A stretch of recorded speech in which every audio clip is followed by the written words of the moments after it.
Welcome to today's episode of the Dog Training Dogma podcast with your host, Jonathan Katz. As always, with me in the studio is Hood Rat Heather. Hello. And we have our special guest today is Marquis Berry. Welcome. How's it going? And we also have Isaiah in the studio. Welcome, Hello. Isaiah. Today is our 7th episode. This is really exciting. Again, I thank everyone for all the positive feedback, and everyone's really been enjoying it. Every time I meet someone, and they tell me, we really enjoyed it, it just makes me want to go record more.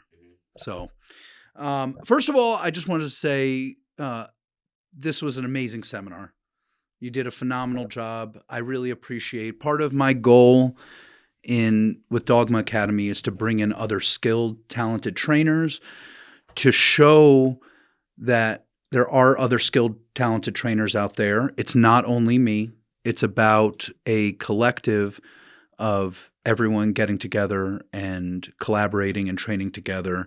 And my goal is not to have the school as only learning from me. My goal is to have multiple instructors. And that's why I make a banner for each time that we bring in an instructor, because my goal is, 10 years down the road, we're going to set them all up in the big gymnasium, and, to look back and all the knowledge that has come through here, and watching you today say things that it's really good a lot of times for people to hear the same thing again, but to hear you, and I was just like, preach, preach, preach, you were spitting gospel, and it was really cool. It made me really happy. It kind of touched my heart on, again, another talented, like-minded trainer.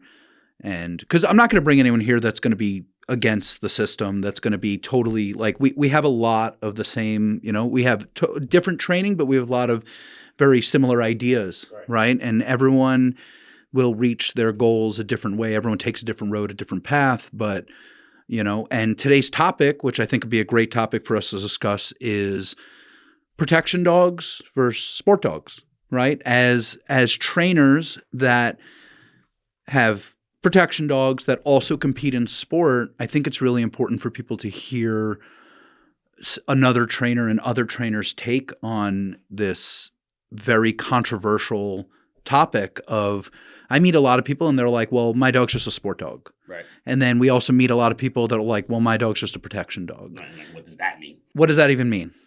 Right? What is you go to a protection, a company that sells protection dogs, and they have a level 1, a level 2, and a level 3. Right. What level, what are those levels based off of?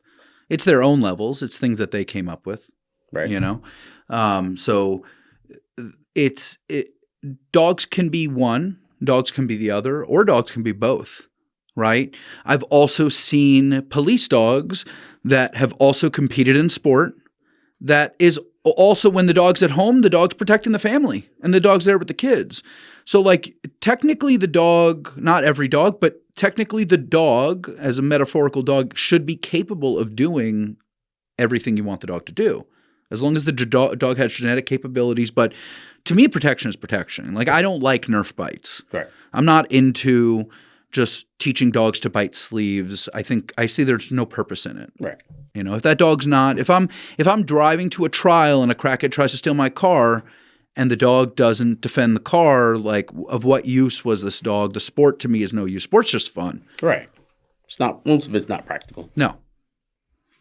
So, to me, one of the reasons why I liked PSA, that drew me to PSA, was, of all of the protection sports, I would say it is the most geared towards, it is still a sport. It's 100% still a sport, but it is geared towards, protection type scenarios. You have to do, for a PDC, a carjacking. The dog has to display a level of civility at the window with someone wearing a hidden sleeve. Right.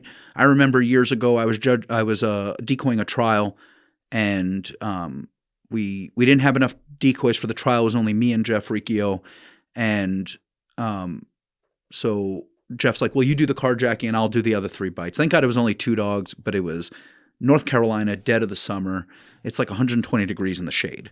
So Jeff's like, I'll do 3 bites and you just do the carjacking. And I asked Jerry, I go, can I do carjacking with a hidden sleeve and my pants on? He goes, no, you're not allowed to, because You're now cueing that dog. And I said, okay, well, can I like set up my pants and my cleats and everything and like do the carjacking and then pop everything off and then slip everything on really quick and go out? And he goes, if you can do it, like go do it. It was only 2 dogs. I was just trying to help my friend. But, we can't cue the dog. Right? So, but it is still a sport. To say that a dog, a dog that is strictly trained for PSA came off of the field, and then when we stopped to go get Dairy Queen and we got carjacked and the dog didn't do anything, like the dog would have to be trained for that. We have to teach dog pictures. Absolutely. Right? One of the excuses that I see people say about PSA 3 dogs is that dog has too much control. That dog would never make a good protection dog because it has too much control. It wouldn't make a good police dog. It has too much control. Well, first of all, in the 3s, we have a mandatory unsuited bite. And if the dog does not perform that one behavior, it zeroes the whole thing. You can't pass. So PSA 3 requires, not in the 2s. In the 2s, it's on a suit. I hate it. I don't like muzzle work on the suit. That's binky, and I don't like binky. Muzzle work should be taught civil. Muzzle work should be taught with no equipment. And so, the dog has to go in and perform an unsuited muzzle attack. So I think you're demonstrating a level of control, but then you're also demonstrating that the dog will do it for real. Right? What other sport? Belgian ring, there's a muzzle, but it's in the object guard. The dog goes out, the dog hits, and the dog just goes right back. The dog doesn't have to physically fight. What other sport offers? There were protection tournaments. Gypsy had a tournament back in the day that was all muzzle work. I really want to do as a protection tournament or a level of a protection tournament, like an all muzzle work scenario. We didn't do it for bar bites only because, I wanted to kind of make it accessible to like younger dogs in training. But I think now that we've done it, I think next time we can add another level, which would be everyone unsuited, which I think would be really cool. Or even maybe not the whole thing a muzzle attack, but one from scenario biting to a muzzle. Yep. So a couple of suit bites and then, okay, put your muzzle on. Like you could do muzzle on for the selfie and then 3 unsuited people and then, someone attacks you or something, But we just had, last night was our bar bites. This was our first protection tournament at the bar, the Trolley. Shout out to Craig at the Trolley. Craig's awesome. It is our local bar in Mart. They are open till midnight, and you can order food up until like 11:30, 11:45, and the food's pretty good. And when it comes to bar fare, we normally host our judges' dinner there when we host trials, and all the judges love it. It's like the coldest beer in Texas. So it's kind of a hometown feel as opposed to, and it's a very chill vibe. And you're in town, you can basically get piss drunk and walk back to the facility, Simple but good. So we had 2017 comes out, and it was an amazing turnout. I really want to thank from the bottom of my heart everyone that came and showed support and love. Everyone was thanking me for hosting an awesome event and thanking Dogma, and I kept thanking them. Right. Because without the people coming out, we wouldn't have had an event. Right. And once, in the beginning, a lot of people showed me a lot of apprehension. They're like, well, I don't know. I fully understand it. The reason why I compete in PSA or I compete in French Ring or I'll show my dog in Schutzen, whatever the sport, these are organized sports with a very organized set of rules. The decoys are trained to a certain level. They have to pass certification. When I show up to a random protection tournament, I don't know who's going to work my dog. And going back to our training decoy versus trial decoy, like there's a lot of trial decoys I wouldn't let touch my dog in training, right? I only let them catch my dog in trial, right? So, but I thank everyone that they trust me as my reputation and my decoys and the people that we trust to be able to do it, and so people in the beginning had apprehension, but then people really got into it. I think when Richard put out that video and just kind of showed, and we're like, look, we're just trying to have fun. This is just a fun event. We obviously have trophies because competition always makes something a little bit more fun. But it was really, we let some people just go through with e-collars on for training. Like, to me, the main thing was for everyone to have a blast, and everyone had a blast, and I had a blast. And the fact that everyone had a blast made me so happy and made me really want to do it again. Yeah, I think it was a super dope event. And thank you for judging that. Thank you for having me. It's really important to me to have other people that, as I said, that I respect come out and evaluate these dogs, because I don't really think it's appropriate for me to judge these. I want to be non-biased. I just want to be the event hoster. When we host PSA trials here, like, I've judged the PDC on Friday, but that's because it's a 3-day trial, and these are pass or fail. It doesn't go towards like trophies or placement of the weekend, and you're kind of giving that judge a day off other than having to make him work for 2 days straight for nothing, for free. Right. So we made Marquis as a gift, as a thank you. We made him an apron. It's a he beautiful modeled the apron. My new favorite one. It already has a nice patina to it. Show them the back. Yeah, we worked some good dogs in it today. Yes. It's got the brass knuckles. And then on the bottom, he wanted a piece of extra leather and blue. Blue is his favorite color. That's it. He's wearing I didn't even notice you were wearing a Strong Island shirt. Blue one too. Hell yeah. Ain't no better, and not a lot of people got those. Shout out. That's some old school. So, it was, to me, it's a small token, as you have an apron from me. Yep. Previously was given to you by DJ as a gift. Shout out to DJ. Shout out to DJ. That was an amazing gift. It was a gift to one of his mentors. And, it was really cool for me to collaborate with him on something like that, because like gift giving is one of my love languages. And the fact that I get to be part of the gift is kind of really cool for me. So it was like, oh, okay, you didn't order the apron, but I know that I'm making the apron for you. And automatically that's all I'm thinking about is like, what would make Marquis happy? What would he enjoy? And it's definitely the bougiest of all the aprons I've made. And I made some bougie ones. That silver was fire. Oh, I got a lot of heat on Facebook for that one. Dude, it's hard looking pretty. Yeah. So, so protection dogs versus sport dogs. What's a protection dog? What's a protection dog to you? A protection dog to me is a dog that serves a purpose, and in the most part, prevention of something happening. Yep. Right? So that's going to look different for every single person. I look at protection dogs when I do protection dogs for people. What's their lifestyle like? What kind of dog is it? Where's this dog going to be at? And I want to gear that dog towards their lifestyle as opposed to what I like in a dog. For sure. Right? So it's about making sure that the dog can be successful in his job and in his new life or whatever life that he lives, and being able to avoid situations for those people. That's what I look at as a protection dog. So for me, a protection dog is going to be different from handler to handler, person to person, family to family. For sure. Yeah, I think as you were saying, like a protection dog is a force escalator. Like it's the fact that the dog alerts, 90%, 95% of the time, an alert will make the person go away. I have used my protection dogs as I have lit my dogs up on people in the vehicle, on leash, and no one's ever decided to continue to come forward. Right. Every single person is left. So for me, statistically, 100% of the time, an alert will make the dog go away. But we also can't just train an alert. Right. If there's nothing behind it. Yeah. Now, also with that said, to play devil's advocate is, not to get too political, but if someone decides to fight you and your dog, like that person really means you harm. Right.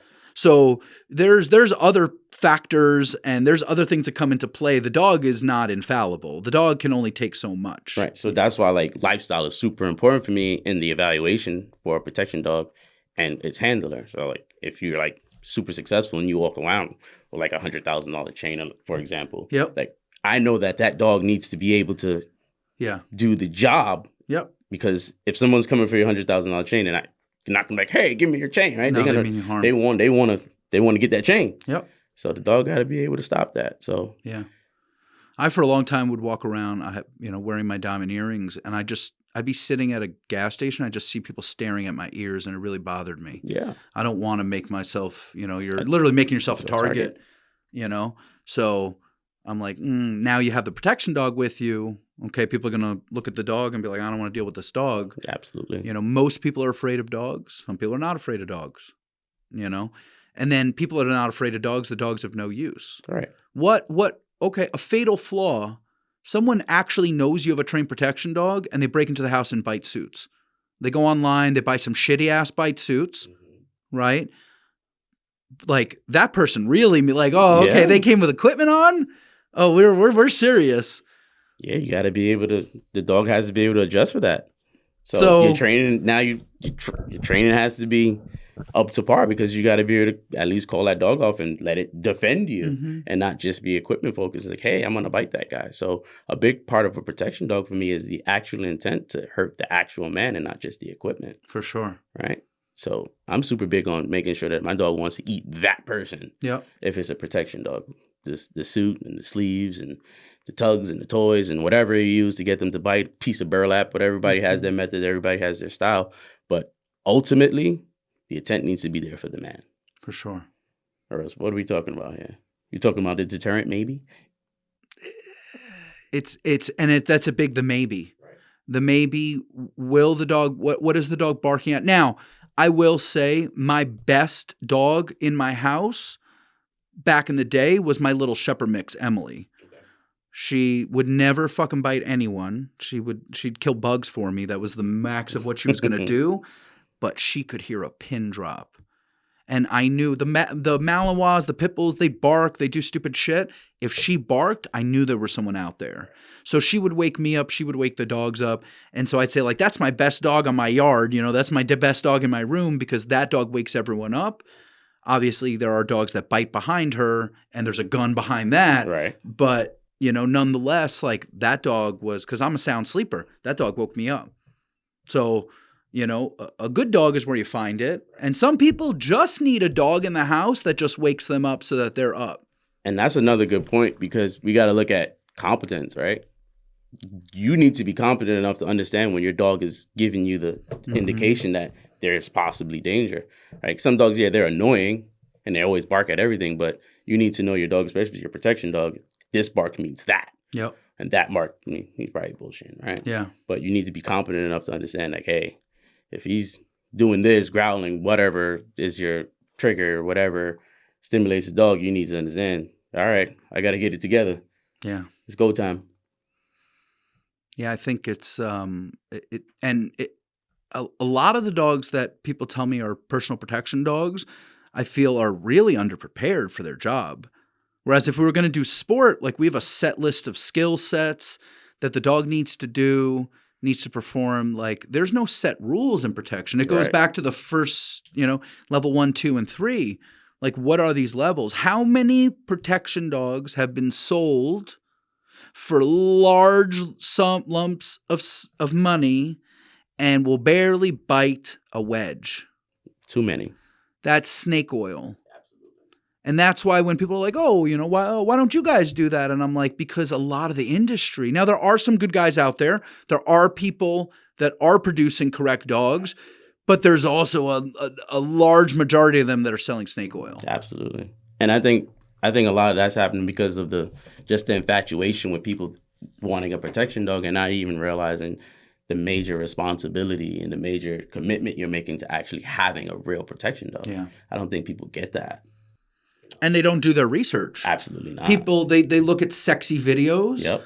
Like, man, I can make everything look good on the internet. Absolutely. On the internet, I look like Halle Berry. That's it. Right? That was my favorite. Our editor, Tresden, he when he goes through and he watches it, right? And he was sitting there and he's like, my favorite part about the training decoy versus trial decoy was when you started talking about being Halle Berry, right? Like it made me entertained that he was entertained on it, right? But are the dogs prepared? Do they know what they need to do when they see, I had years ago, I was working with a gentleman in Alpine, New Jersey. Alpine, New Jersey is one of the richest communities in the country, and So we had done a lot of protection training with his dog, and okay, we're going to do a home invasion.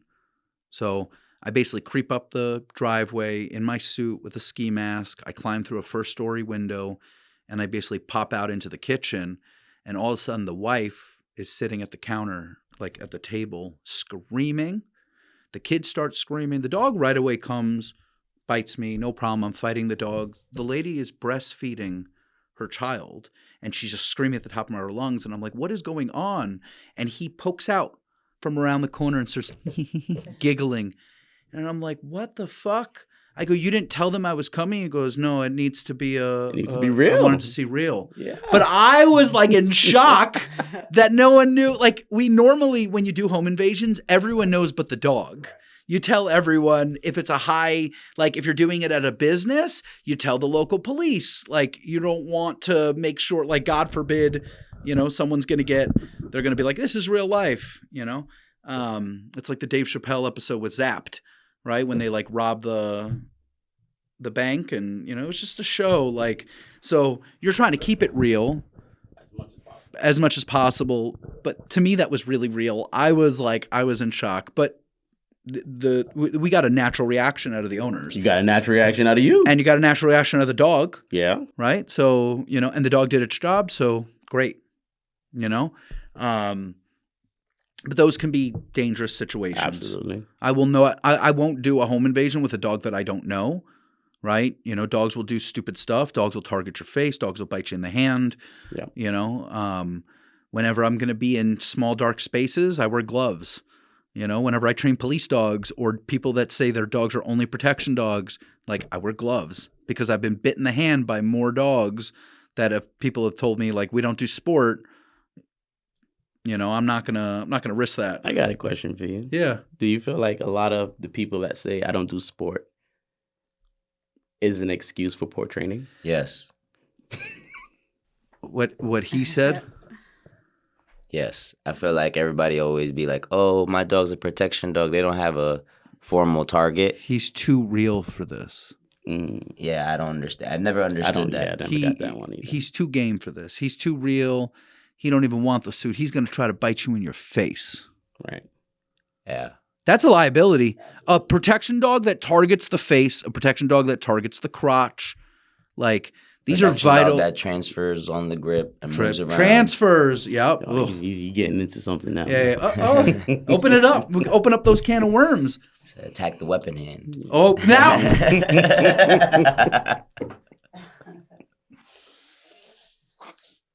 Can we talk about weapon hand? Because the transfers is a whole different can of worms. I feel like the weapon hand is easier to explain. What if I have two weapons? The dog has to bite both The dog's arms. dead. Yeah, that's what I'm saying. So here's the thing. First of all, you don't bring a dog to a gunfight. Right. So if there's a gun involved, the dog's not involved. Now, also edged weapons. Like, do I want my dog coming towards the knife? Or do I want my dog to take the other arm and immobilize the person? Do I want the dog to go underneath and take him by the leg? There have now been reported cases. Recently, there was a police dog that got stabbed on the grip. Yeah. Right. I don't know. Was that a dog? Like, was that a dog call? Can we beanbag him a bunch of times and like throw a taser on him and then kick the knife away and then put the dog on him? Like, I don't know. I'm not a cop, but I'm just saying edged weapon versus dog. That dog's got to get the upper hand somewhere. You're also now, if it's my life on the line and it's the difference between me going home or not and the dog's there to save my life, Right. then this is how we make this call. Right. There's a lot of like tactics and understanding how to handle in the moment than just getting a 2 week, like a 2 hour course from someone like, here's how you handle your protection dog. Right. Like, you got to know, what do I do? How do you induce stress in these people? Do you give commands differently when you're stressed? Right. Do you hold the leash right? Like, do you freeze up? All these things matter. Right. I've seen a few live bites, and I've seen those handlers freeze out. People freeze up. They freeze at the You getting your ass chewed up, and everybody's, handler's frozen up. But it's because it's like highly stress inducing. Mm-hmm. The first time I lit my dog up on someone, I was definitely nervous, but then the dog did its job and the people left And I was like, all right, okay. Like I felt better about it, Right. you know? I think talking about again what you were saying, I think a lot of the protection dog people, it's funny that they'll say, oh, it can't do sport because they're supposed to be protection dog, but then you'll watch them doing sport-like stuff. Like, oh, I want to do sends into this back of this room of doom. It's like, when is your dog going to do that if it's a protection dog? Right. Like, what kind of life do you live that? Yeah, like, you're going to send them into Iraq? Like, I didn't know. I thought you lived in, like, the suburbs. A protection dog most of the time works at the end of a 6-foot leash. Unless you're on your property. Right. So the caveat would be on your property or in your vehicle. Right. Other than that, the dog's got to be on leash. If someone's running away, we don't send the dog. Can't. Police dogs can be sent. That's the difference between a protection dog and an apprehension dog. The police dog can be sent. You do not send. If the person leaves, then the dog did its job. The dog barked. The guy left. He did his job. You go home. You go to safety. Yep. Right. Right? Get to safety. Yep. You know? So the dog's there to serve a purpose. Yep. The dog's there to protect us.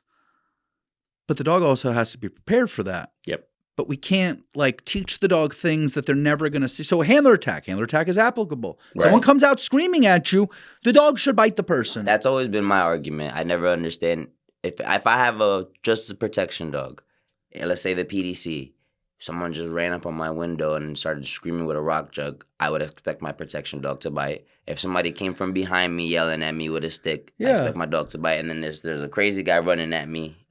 All those scenarios, the dog should bite. So I don't know why.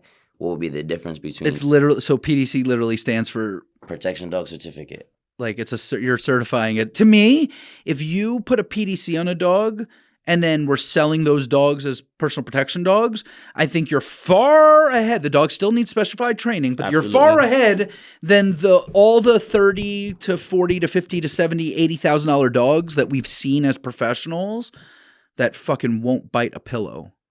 Like will only bite a pillow. They're lucky that it bites a pillow. Right. And then unfortunately, a lot of these people, if you can afford that expensive a dog, you're in an upper tax bracket. And then people that are usually in those tax brackets are usually more intelligent people that got them to there. It's not always. Mm-hmm. They don't really like being told that they made such a gigantic mistake. Right. They don't like being told that like, oh, you really fucked up by spending all this money, but it's really ultimately it's your fault because you didn't do your research. Right. So like you really have to do your research. And I've met enough people that like were duped and then they learn, right? You live, you learn, and then you get loves. Like I fucked so much shit up and I've made a ton of mistakes. So like I'm not one to say, oh, I'm perfect and I don't make mistakes. Everyone makes mistakes, but these are like really big. Right. I once wasted 10 grand on an RV that died on me that I just threw away because I was so annoyed with it. Right. So like I've made huge mistakes, but I never bought a fucking $70,000 protection dog that wouldn't bite. Right. Right. You know, where to me, the best protection dog, this is a little life hack. You tell me if you agree or disagree. You're looking for a cheap protection dog, go to the shelter. Find an, younger, so like maybe 6, 7, 8, 9, 10 months to like a year and a half old pit bull that looks a little bit nervous in the kennel, like he's confused, but he's not in the corner shaking. Take him home, feed him. He'll never let anything happen to you. Very possible. Like at least the dog will display some level of aggression. And why, and again, this is my professional opinion, why does that happen? These dogs are very emotional animals. Mm-hmm. And because they've been abandoned and they understand the emotion of abandonment, when you're then the one that took them in and now fed them, they're like, I'm not going to let anything happen to you. Right. Right? You're a resource. Exactly. And so does that dog now have to guard that resource with its life? If anything happens to you, that's why a lot of pit bulls are not property protective, they're owner protective. Right. As opposed to a herding breed or a guardian breed that are going to be property protective. Right? Yeah. So, it's also the breed for the job. Absolutely. Selection is a super big thing. Breed. So you said selecting the client, like, you're not going to put certain dogs in certain homes. People also, like a lot of people don't need Malinois. Most people don't. Are they high risk? Do they need the dog that's going to go into the room of doom and bite all the people? Yeah. Like, Most people just need a really nice alert and a dog that'll bite and let go. A good display. Like what's the 3 main commands of a protection dog? Bark, bite, and out. Yep. Barking doesn't always involve biting, and biting doesn't always involve barking, right? So we have to teach our dogs passive bites. Criminals have learned now, like, I can just take a knife and come at your back and go, give me all your money. Right. Like, in that situation, yes, I'm just going to tell the dog to bite, but there's no barking involved. The dog should just... Right.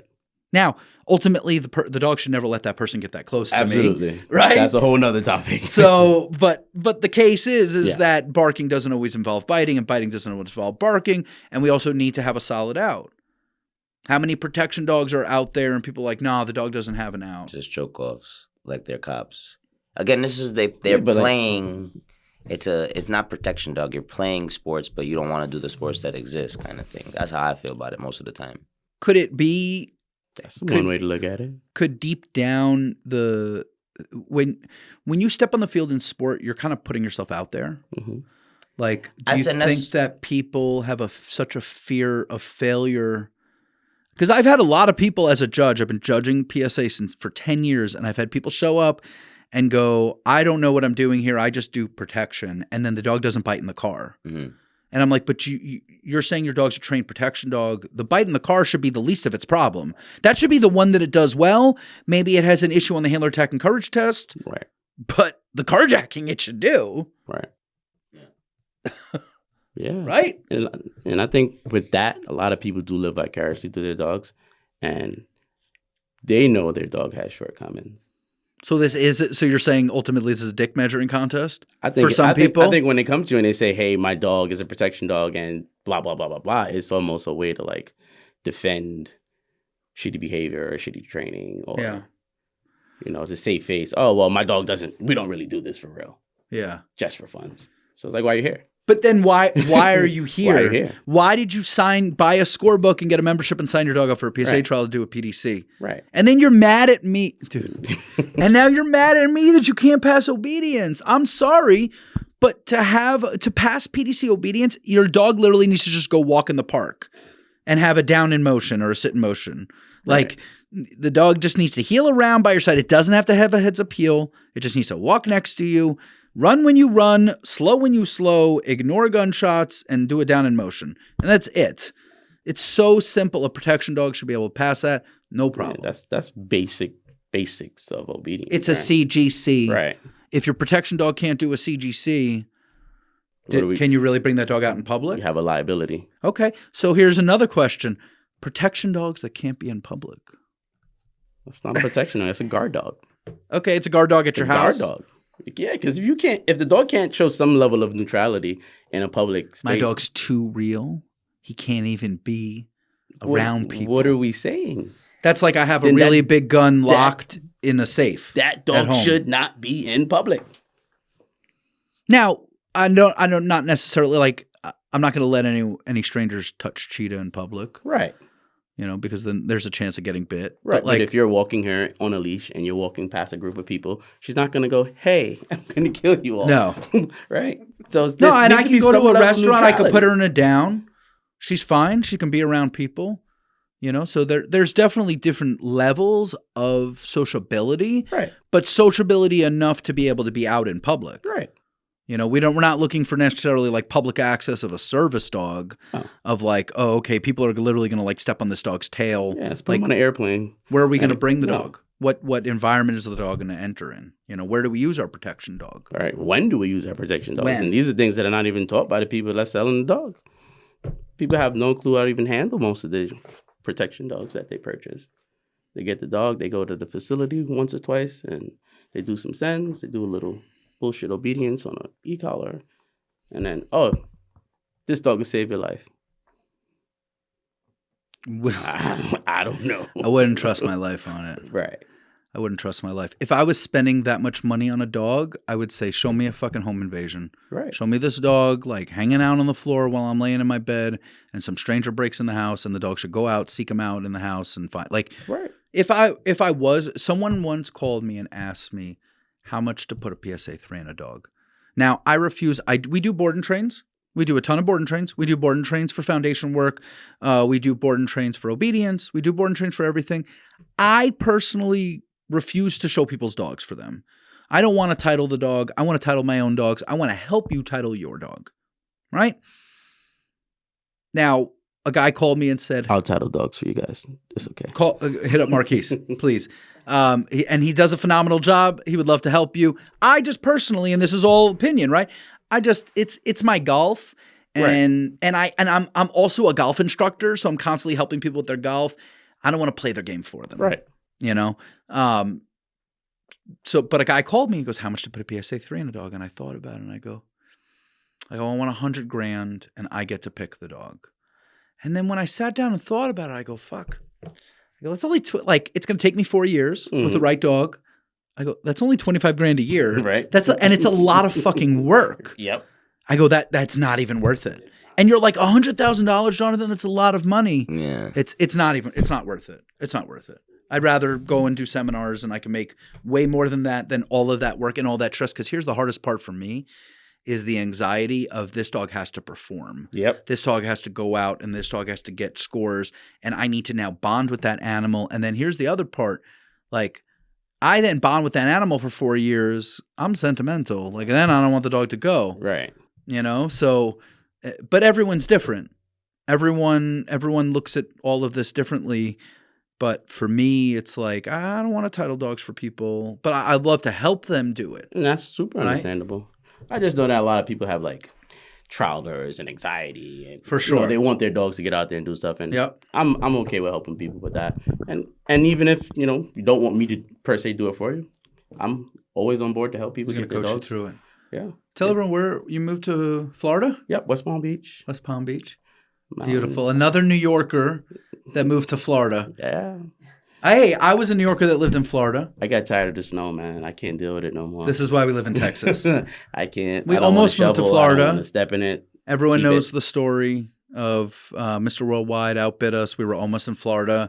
We were excited because we would have been closer to you. But that'd have been awesome. But you come in here and visit. That's it. And we appreciate that. Thank you. I wanted to bring up. It was our last Strong Island trial. Yes. It was our last Strong Island trial. We set up a mock trial. It was the week or two before. And it might have actually been the first one. No. Because I think, are you sure? Yeah, no. The first one I came like not even as a one. club member. Second one? It definitely was the second one. It was after regionals. Yeah. Yeah.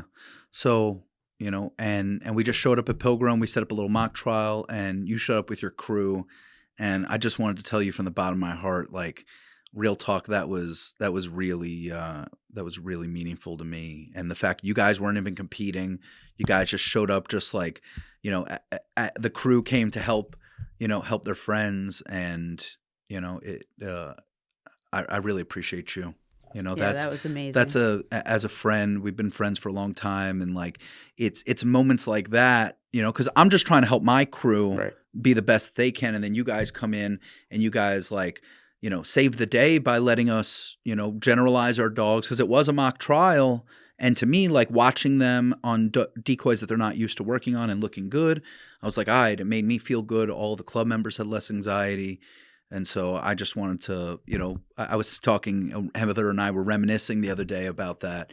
And I was like, that moment was really, really meaningful to me. And that's super important for me as a dog sport enthusiast across the sports. Like, there needs to be more community like that. Like, leave the egos out of it. Train the dogs. So the people at the bottom are fighting, and the people at the top are collaborating. So and I've said that in other podcasts, but I'm going to repeat it. Anytime a guest gives me the opportunity to repeat it, right? Like, the people at the top are collaborating. Everyone's fighting on the internet for like a little bit of fame. Like, focus on your dog. Yeah. Focus on the dog. Focus on your team. Like, that was my depression episode. Like, my main goal of like having that conversation, first of all, it's not talked about, and I think it needs to be talked about. Mental health is important, but it's like, find the whole topic was like, basically find the happy and make it happy. Yep. Right? So what if we just want to do sport? Like, what if I'm just into sport? Is that okay? Absolutely. It's okay. Absolutely. we don't necessarily, it doesn't work for us, Right. but it's also okay. It's okay to do with your dog whatever makes you happy, Absolutely. right? Not So forget that, guys. you're just looking at, like we grew up in the city, right? Growing up in the city is harder. If I had a protection dog when I was younger, I would have had less problems, right? When I moved back from Florida with my pit bull Snoopy, and I walked down the block, it was like I was walking a lion down the block. Like no one make eye contact with me, and it was very different than as a young kid, like getting jumped all the time. Like if I had that dog, it wouldn't happen. You hear whether you like DMX or not, but like he talks about how he needed this dog for protection. Yeah. Right? Like, needing dogs for protection, people that have been through very traumatic situations. We talk about, we've trained a lot of dogs for survivors of assault. Yeah. Those dogs need to bite because that person is now relying their life and their solitude and their confidence in being out in public with that dog protecting them. Yeah. Like that dog has to protect, and you have to, as a trainer, show the handler that the dog will do their job. It's like the anxiety of when I pull the trigger, is it going to fire around? Right. We have to practice with it to make sure that it will. It's the same thing with the dog. Yep. Like we have to put the dog in situations where, they have to know what to do. But it's a lot of different pictures. Yeah. Well, I have a question. If I took a dog that was raised only as a sport dog, as you said, you think that a dog raised in a sport dog program is easier to train to be like civil for like real life protection, or just like a regular blank dog? I take the green dog. Take the green? Yeah. Yeah, the dog doesn't have previous equipment fixation. Okay. Equipment fixation is really hard to train away from when it's that extreme. Yeah. That the dog only looks at it as only a big toy and only a big game. I'd rather you give me a green dog Okay. and let me teach it from the start. Drive channel. Yeah. Now, can the dogs be fixed? Potentially, but I can't tell you that. We're talking about like imaginary dogs. Of course, yeah. So I can't necessarily tell you that the dog can be fixed. But I will tell you a lot of people that have told me that their dog won't do unsuited muzzle work. And I'm like, Isaiah, go do unsuited muzzle work with the dog, and the dog does it. Right. So like, just because they think that the dog doesn't do it, maybe the dog was never shown it. Yeah. Right. People will tell me that like I do an initial muzzle work session with my dogs when they hit about a year. Once they show me that they're mentally mature enough, and people be like, dude, that dog doesn't have a PDC. You're messing up his level 1 healing. He's going to associate with bite. And I'm like, well, I didn't tell him to bite. No one's attacking me. I'm healing around cones. Heal means heal. Right. Doesn't matter whether you're wearing a muzzle or not. Yep. So I don't think it blurs the lines. I think that's trainers' inability to like train through these. I was just going to ask you that. Do you feel like a lot of people's decisions and theories and ideologies are based on their experience level? Yes, 100%. Because the person that's seen 100 dogs over the person that's seen 10 dogs. Yeah. And not saying that the 100 dogs are better than the 10 dogs, but you get a wider range of behavior. You get wider range of, how dogs perceive things and how this dog may look at this situation totally different from that dog. And you have to be able to adjust and make the dog successful there. And I think a lot of people miss out on that. And especially people that come into dogs, even on the protection side or even on the sport side or the pet side or whatever, and they're dealing with dogs with just naturally better genetics. I, for one, like to deal with those problematic dogs. Yeah. It sharpens my tools. It makes me think outside the box. It makes me have to be versatile. It's made you the trainer that you are today, is seeking out like the fear of the failure and the fear of like actually learning. I feel like holds a lot of people back. The vulnerability of learning is, like some people look down at that. To me, I think it's like you have to be vulnerable. If you're not vulnerable, you're not a good trainer, because no one's infallible. So, since you started in protection dogs, like I know why I do sport. Why do you do sport?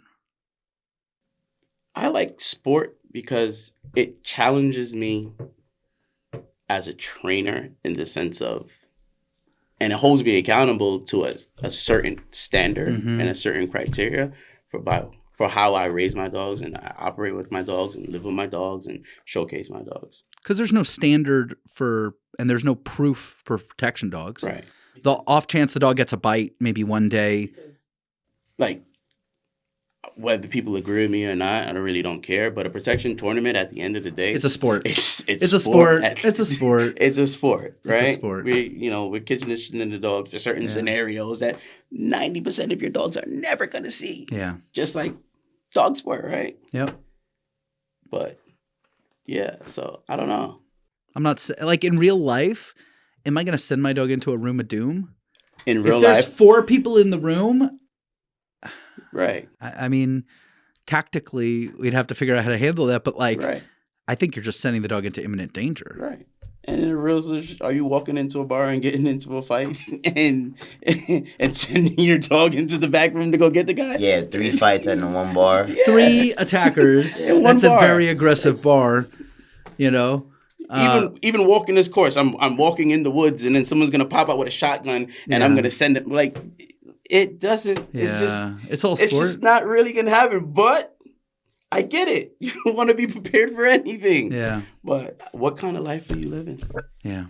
Sirs and ma'ams, what kind of life are you guys living where you need to have a dog that needs to be prepared for someone in the middle of the woods shooting a shotgun? Some people do. A lot of people don't. Yeah, most people don't. You know, most people don't need to carry a gigantic gun. Right. You know, the statistically, it's something like the average gunfight it's like, 2 or 3 rounds or something like that. You know, in a personal protection situation, like I'm going to fire and then I'm going to go to safety. Right. I'm not sitting there and laying down suppressed fire. Like I don't need all of that. If you're going into imminent danger like that, sure, be prepared. Absolutely. But the average protection situation, I'm sorry that I keep using guns with dogs as analogy because guns are lethal and dogs are less lethal. Right. But I think they come personally hand in hand. Yeah. I'm a libertarian and I believe don't tread on me. I should be able to defend myself. Absolutely. And my dogs defend me and my guns, and me and my guns defend the dogs. Absolutely. It's a team. It's teamwork. It's a team effort. You're talking about multiple New Yorkers that have moved to castle law states that, protect your ground states because we come from a state that you're not allowed to protect yourself. Right. And that's that. And that's that. Call 911. Dude, it's going to take them 10 minutes to get here if they come in 10 minutes. If they even show up. How much happens in 10 minutes? A lot. 10 minutes is a long period of time in a high stress situation. Yeah. So here's the other thing. The other advocate for dogs is some people don't feel comfortable owning guns, and that's also okay. Absolutely. But right. so you can have a dog in lieu of, I got my sister and brother-in-law and nephews, they wanted a dog. And so, but they don't want a protection dog. Right. They don't want to handle a protection dog. Which is smart. But I got them a dog that I knew was going to bark at the door. I knew he was of a certain size that people like, you know what? I'm going to pick a different house. Right. Right? Because it's a deterrent. And they're not claiming, no one's ever claiming for that dog to be a protection dog, but that dog barks. Like they said to me when they're like, sometimes he barks in the middle of the night. And I'm like, maybe there's someone in the backyard. Right. Maybe there's someone in the front yard. You don't know. And they heard the dog barking and they left. Right. Right? Why does Moms have a bunch of badass? We're all walking around with some pussy-ass dogs. Moms has got the badass dogs. Yeah, my mom's dog is... Shout out to Moms. Moms gets a bunch of shout outs. Yeah, that dog is a little nutty. Yeah. But that dog will bite you. Absolutely. If really you fuck think up he with would. Mom, that dog's going to bite you. He don't do Absolutely. sport. I'd be scared for him to do sport. I have to do like level 2 neutrality. He might just be people he out might be there. too real, man. He's too real for He sport. might be too real. But he actually, he don't, some dogs really bite with bad intentions. Absolutely. And you watch that dog bite and you're like, oh, he's got some bad intentions. Yeah. Yeah. So, but I wouldn't fuck with Moms. Nah. Moms has a protection dog that it will bite someone. He looks... If he's just chilling, he looks like it could be sweet because he got the floppy ears and everything. He's a sleeper. But Definitely a then sleeper. the minute he starts barking, it's OD. Like, He's like you drive around, he's got no emblems. yeah. There's no underglow. You can't see. He makes me nervous sometimes. Like one time he got out the basement, was upstairs with like all the kids. He's go with kids. I just got nervous. I don't know what the kids is gonna do. So I'm trying to grab him. He starts looking at me like, and he starts growling. I'm like, I was like, Ma, grab this dog right now. Like, I'm the dog trainer. Yeah, but that's he eat mom's your ass. protection Yeah. dog. That's mom's protection. He's doing his dog. job. Yeah. He's doing his job. Yeah. So a protection dog serves a purpose. Absolutely. Sport dog serves a purpose. Absolutely. Sport dog is, this is our hobby. Yes. This is fun. I agree with you. One of the reasons why I do sport is I think it is a barometer, like success is measured. Yes. And it is a barometer of like skill and, demonstrating what you can do as a trainer, because the problem is if you never, ever compete, you're never demonstrating that you are competent to whatever level. Right. If I'm not mistaken, I'm only saying this because I know some sports were, but I'm almost sure every sport was created as some sort of simulation for like protection. Well, they were breed suitability tests. Exactly. To show that the dog was capable to be able to be bred. Like in Germany, the dog had to have a Schutzhund 3 to be bred because otherwise people are breeding a bunch of shitty shepherds. Right. And you see the quality of the dogs that are coming out Have gone now. down. Yeah. And with all the American breedings. And the quality of the sports is being diminished, and it's showing in the quality of the dogs that we get now. Yeah. Like, not to shit on Schutzhund, but they've made it a lot easier over the years. Absolutely. One of the reasons for American Schutzhund was Debbie Zappia wanted to go closer to like old rules. Yeah. Like they wanted old rules, real tests. And then here's the other thing, because I personally can't do Schutzhund because I hate tracking. Okay. But now in American Schutzhund you have detection. Right? Yeah. So like Which think makes you're it a little more practical. I think it's a lot in today's it's a lot more practical. There's a handler attack. Yep. There's a call off in the upper 3. levels. In the 3. To be able to demonstrate that you could send the dog for a bite and the dog will call off, I think that's amazing. Yeah. So I think it's important to try to keep the old standards every time they make it easier, every time they adjust it so that more dogs can pass. Like in PSA, we kind of did the opposite. You kind of have to. We added a second leg to the PSA 1 because I know a bunch of dogs that like squeaked through at their own club trial with their own decoys. Right. And they were only able to do it once. And I want to add something in there. I don't really respect people that get level 1s and level 2s at their personal clubs, but that's just me. What do you want them to go somewhere? Go somewhere else. Go somewhere else. Go somewhere else. Yeah. Go somewhere else. Yeah. So one of the Showcase your dog. reasons why I bring in other decoys is to help a little bit combat that. Is I'm gonna bring in people that like I wanted he got unfortunately injured, but I wanted Justin Campos to come to my trial because Justin Campos runs dogs. Yeah. And I kind of like it sounds sadistic. Why do I want to bring out people that run dogs? I want DJ to come and work a trial because DJ runs dogs, right? So I think that we need to test the dogs. Yes. And we need to. So like, yes, trials where it's only their club decoys, it's not a test. It's just another training day with no collars. Yep. You got to test these dogs and you have to show, like for me, bringing in outside decoys is a test of me, my dogs, my system, my students against, all these other people that also entered the trial. How do our dogs fare with the new versus their dogs faring with that new? Yep. Because that new, like, it gets dogs. Absolutely. One of the reasons why I said, like, I gained a lot of respect for Justin the first time I went to California at his trial, and Puma wanted to bite him in obedience. And I'm like, people don't get in my dog's head. The fact that he was able to get in my dog's head made me respect him. Right. Right? So, like, yes, I think that you have to test. You either leave your field or you try to simulate as much as you can by bringing in outside guys. Yeah. And then what I will say, I'm going to play advocate for us. The 2 decoys that we have as club decoys, Isaiah and Wilden, they both also run dogs. Yes. So I was really trying to run. Any club dogs that does, I'm trying to run. He's trying to run his own club dogs. That I can respect. Yeah. That I can respect. Well, you have to respect that because he's the one that helped build these dogs. Absolutely. And the fact that you respect him for also wanting to test them. Yes. I wouldn't have it any other way. Exactly. It shouldn't be any other way. Shouldn't be any other way. Shouldn't be any other way. When you step on the field, we're not friends. Nope. As soon as I sign up and I send my money to Dogma because I'm showing Yep. Isaiah, we're not friends until after the trial. But Yeah, that's fine. I'll be honest with you. Right now, in obedience, even in training, Isaiah and I are not friends. we're not friends. Isaiah is Fuck you, convinced dude. that he is going to get me to converse with him. I in got a good laugh. I feel like it's You going to gotta happen chuckle. at some. He got a chuckle. Okay. He's getting more and more reaction. He's gotten a lot of looks. I'm learning what it is that I Yeah. gotta do. I was asking him about his Roka training vest. I got him. So I know at some point it's going to be in the 3s because then he can really ramp it up. Yep. And I know he's going to get me. So and I'll give him the props when he does. But until then, I'm not going to fucking let him win. Yeah. You know, he's convinced to get in my head. And I'm like, why am I looking at you? Why am I acknowledging you? You don't exist. You know?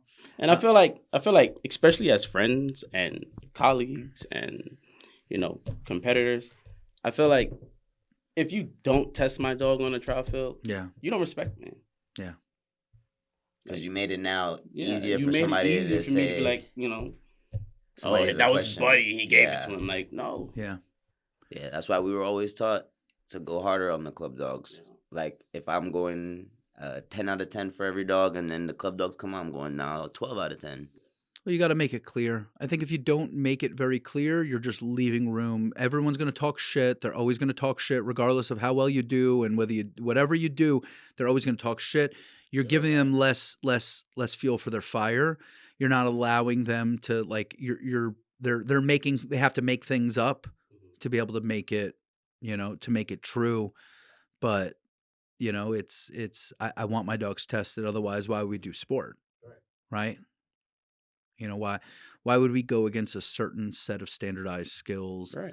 and compete at championships and as a training decoy, why is it important to you to also be a trial decoy? You just recently decoyed the UDC Nationals. Yep. Congratulations on that. Thank you. It was also cool. So I am sentimental and I am part of mentor culture. And it was really cool to see you and DJ standing next to each other, mentor and mentee on the field together. Like I can only imagine his feelings of being out there with you. Yep. I think that's really cool. I think that's really important. And I think it's when we talk about that the student should surpass the mentor, it takes a while for that to happen. Yeah. They have to have done more than you. Yes.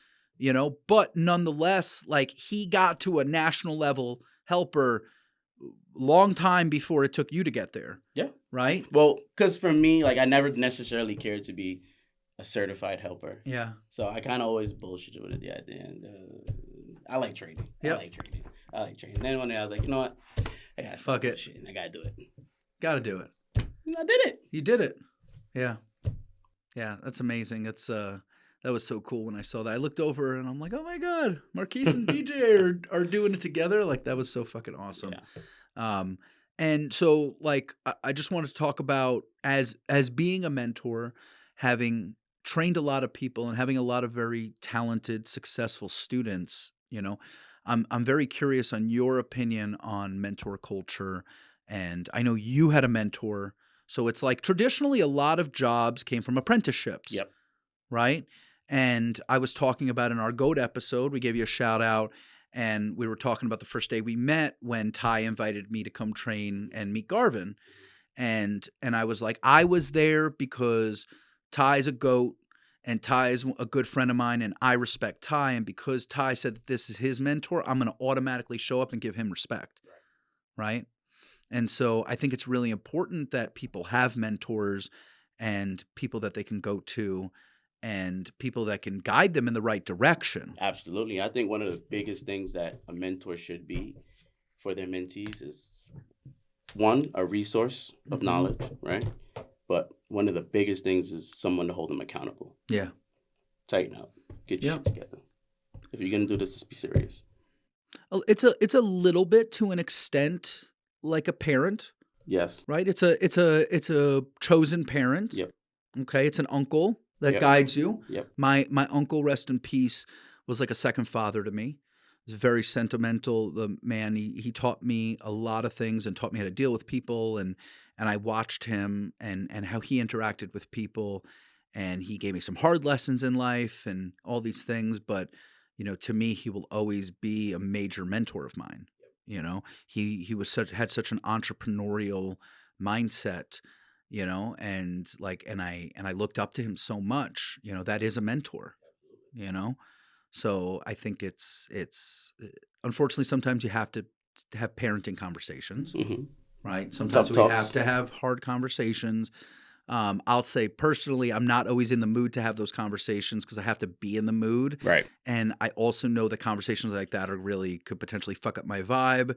And if I'm like trying to focus on something, I really just don't want to deal with it at the moment. Right. But you can always try to find a time. I'm more of an in-person person. Yes, me as well. I'd rather have a conversation with you. I think it's important to be able to – I want to be able to read micro expressions. I want to be able to see what your face is saying. Yeah, your body language. Everyone's a fucking gangster on the internet. Everyone's a gangster over text message. Like, come and have a real conversation, but a lot of people want to avoid it. Absolutely. You can't avoid it's accountability. It's accountability.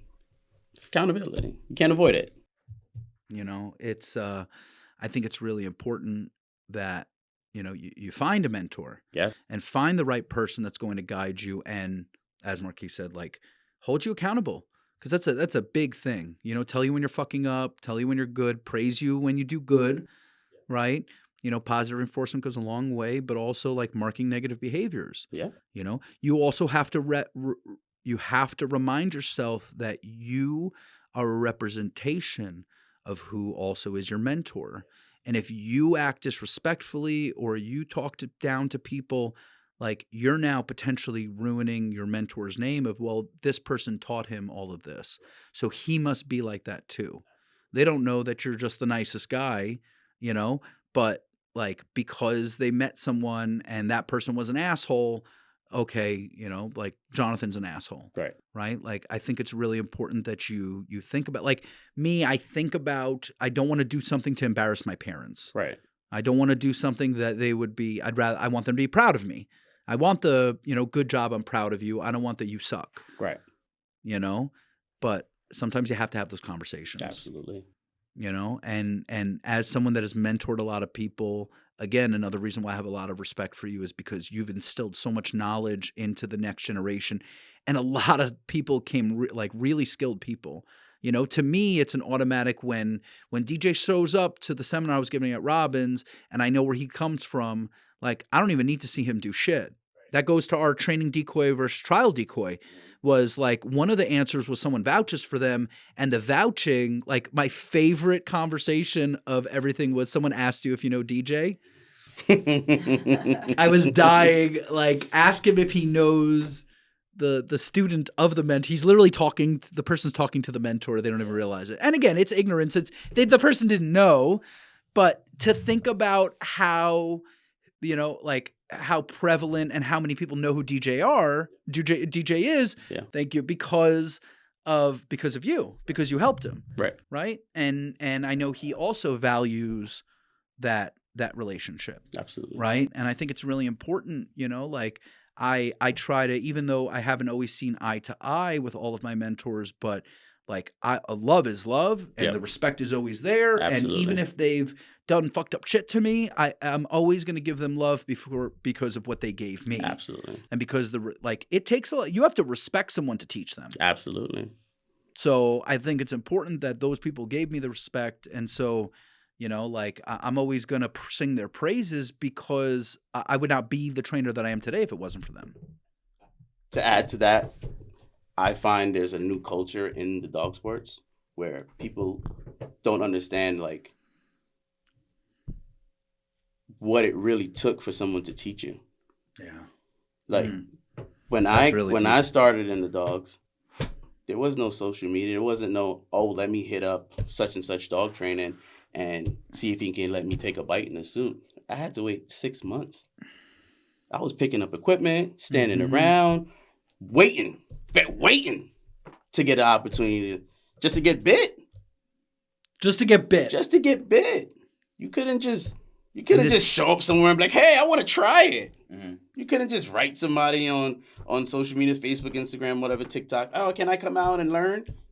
Yeah, right. Somebody had to bring you. And this is why you were treated the way you were treated. And this is why you have the level of respect for the knowledge that you have. Exactly. You had Right? to earn it. Like, you couldn't just, like, the only way you was doing help work and decoy work as a young person was you were born into this shit. Yeah. Or someone had to bring you. Like, you had to have a family member or a friend of the whatever, and they saw that you like dogs and bring you in. And even still, it was like gate kept. Mm-hmm. Like, if you didn't fit the bill, it wasn't happening. Yeah. Now, I will play devil's advocate for gatekeeping to an extent of the fact of it did cost us a lot of time, blood, sweat, and tears to get to where we are. So to think that I'm just going to give it to you for free is bullshit, right? You know, so like, and even if I don't charge you, I'm still not giving it to you for free. For sure. So understand that, people. So the gatekeeping is more of like you gotta get through that gate, right? To then You gotta earn it. You have to earn it. You know, People don't earn it. People don't earn it, and they don't respect it. They don't appreciate it, and they think that you can go hang around somebody for a few months, and then now you're running a business, and you're the best decoy out there. Like, you gotta and they'll stop. charge more than you or you. You don't even know what you don't know. Right. Yeah. How many decoys are out there giving seminars and their dogs have gotten ran in trial? Too many. It happens a lot. It happens a lot. And I'm gonna play devil advocate here. Yeah. Not all the time, your dog getting run in trial is, a training thing. It could be a genetic thing. It could be a miscalculation. For sure. But, at some point you gotta make up for that. It can't keep happening. Right. Or else now we understand that there's once the dog's gotten multiple dogs have gotten ran in the car over and over and over again, that's an error in the system, man. You have to go back and reevaluate what you're doing. So if you know better, you got to do better. And it's not unfortunately, ignorance is not an excuse. But ignorance is bliss. Ignorance is bliss. It's like you get pulled over by the cop and they're like, do you know that this is a 75, you're going 85. I'm like, oh, I didn't know. And they're like, well, you're supposed to know. One thing I'm also seeing a lot on social media with people and failing is there's almost a brag to a fail. How do you feel about that? Oh, I mean, yes, God. I respect every competitor that gets on the field, but at some point you got to hold yourself accountable. And your dog was not prepared. I respect the competitors that respect the game. I don't respect the competitors that only look at the game as a way for them to have self-promotion. I see all the time people will put up preventative posts of why they would potentially fail all the fucking time. If you're going to already put up a post the night before, you shouldn't be showing. And I see it all the time, and I'm like, seriously? And I'm like, oh my God. And then you're just creating more issues for yourself down the line if you want to have any success in the trial. Because if you're showing your dog and you know your dog's not ready, what are we talking about here? Well, you're being selfish. Right. You're being selfish with the dog, and you're putting the dog into a situation that they're not ready for. Right. And that goes back to the main question here. Yeah. Sport versus protection. And I think the biggest thing between sport versus protection is application. Yeah. And ultimately, preparedness is the ultimate thing. Preparedness. Yes. Prepared to compete, prepared to protect. Yeah. So if you ain't preparing the dogs correctly, don't do either. Take your dog for a hike. Stay out of it. If you're not prepared to prepare the dog for whatever you choose that this dog needs to do, don't do it. I think this is some of the wisest words spoken in this room so far. I think a lot of it is preparedness. And we talk about the dogs were not shown the pictures or not enough. How many times has the dog only seen a carjacking twice? And then the person, by accident, the dog jumps out of the car and they fail. And you're like, how many times do you practice carjacking? A couple of times. And I'm like, that's not enough times. Those are rookie numbers. You got to get those numbers up. You failed the dog by not being prepared. So when does ego, in situations like that, I would just assume that it's just ego. That can't be ignorance, saying that the dog's ready when they're not ready. I think to a degree it can be ignorance because for me, and I don't fault any organizations or clubs or anything like that, but there are a lot of people in clubs that are running clubs that have no business running clubs. For sure. Right? So they don't even know, essentially. They're the smartest person in the room. Right. and no one in the room knows anything. Can identify that they even don't know anything. I think there are a lot of people that are in that situation where they are the most knowledgeable person in the room, but I think it's also really important that that person like acts as a role model for knowledge. Yes. And they should, as a group, get together and bring in people that they respect and Yes. put the knowledge together and figure it out on their own, as opposed to the person just going like, well, I know everything. We don't need to learn anything else. Right, but that's the attitude that a lot of people have A lot of people. based on they don't want to show these people that are paying them essentially, or paying club dues or paying them for coaching or mentoring or whatever. They don't want to show these people that someone else knows something. Yeah. Yeah. Like, that's crazy. I go to seminars all the time. All the time. Right. Dude, Yeah, it just made me because I do workshops and seminars doesn't mean I shouldn't be going to them, because I need to expand my knowledge. Because dog training is ever evolving. Dude, watching you work dogs today, I was shedding a tear. Like, I love beautiful work, and you're doing some beautiful work, and I was just like, yeah, fuck yeah. Like, it made me so happy. And then seeing Isaiah sit there with his green notebook, and he's just taking notes. What do I need to work on with Honey? What? What? What? Honey's a rock star. What? I love Honey. What? Thank you. Honey's a good girl. She's a good girl. Yeah, she's her mother's daughter. Yeah. Yeah. And it's just super weird. Like, go learn. Yeah. Because the rules are changing. The judging styles are changing. Yep. So you need to be up with the current times. You Study. can't be doing 1999 stuff, 2000 stuff, 2020. You can't even be doing 2010 stuff right now. No. When you look at the internet, you look at a lot of people on the internet, a lot of these dogs are good. Yeah. The training has evolved. 100%. A lot of these dogs are good. Yeah, So if a lot of the dogs are good, that means that the test has to become harder. for sure. So if the test is becoming harder, that means the information is changing. Yeah. And you need to be up with the information. If you have people confiding in you, you have people holding you accountable, you have people expecting you to give them the results and have the answers. Yeah. You have to be prepared. Yeah. Go out there, learn from people. You don't have to take your dog to a working spot. You can at least audit. Go audit, 100%. Go audit. Sit down and Yep. just see some different shit. He just see some different shit. See some different Yeah. shit.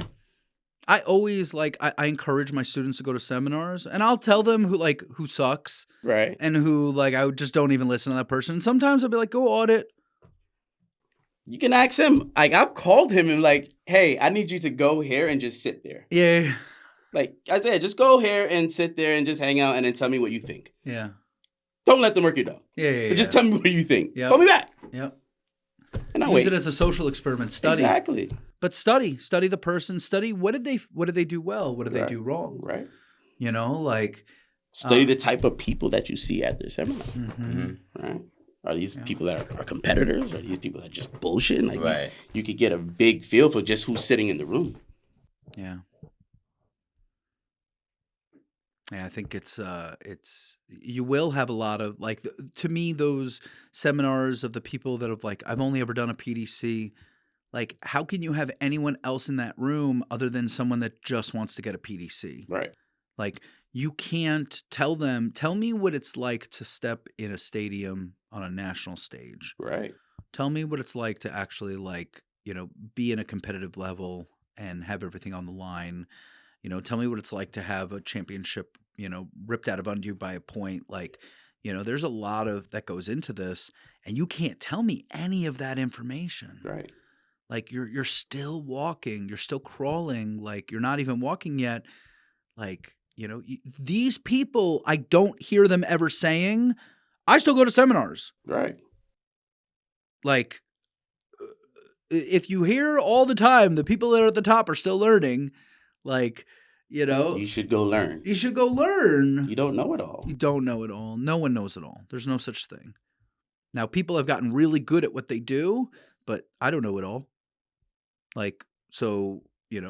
Now at some point we get to the point where it's a little bit more of scientific, and we can figure out the answer to the problem through science, Right. through behavioral analysis. Right. Okay, this equals this, and this is created by that, and blah, blah, blah, blah, blah. All right, that's your answer, Got it. right?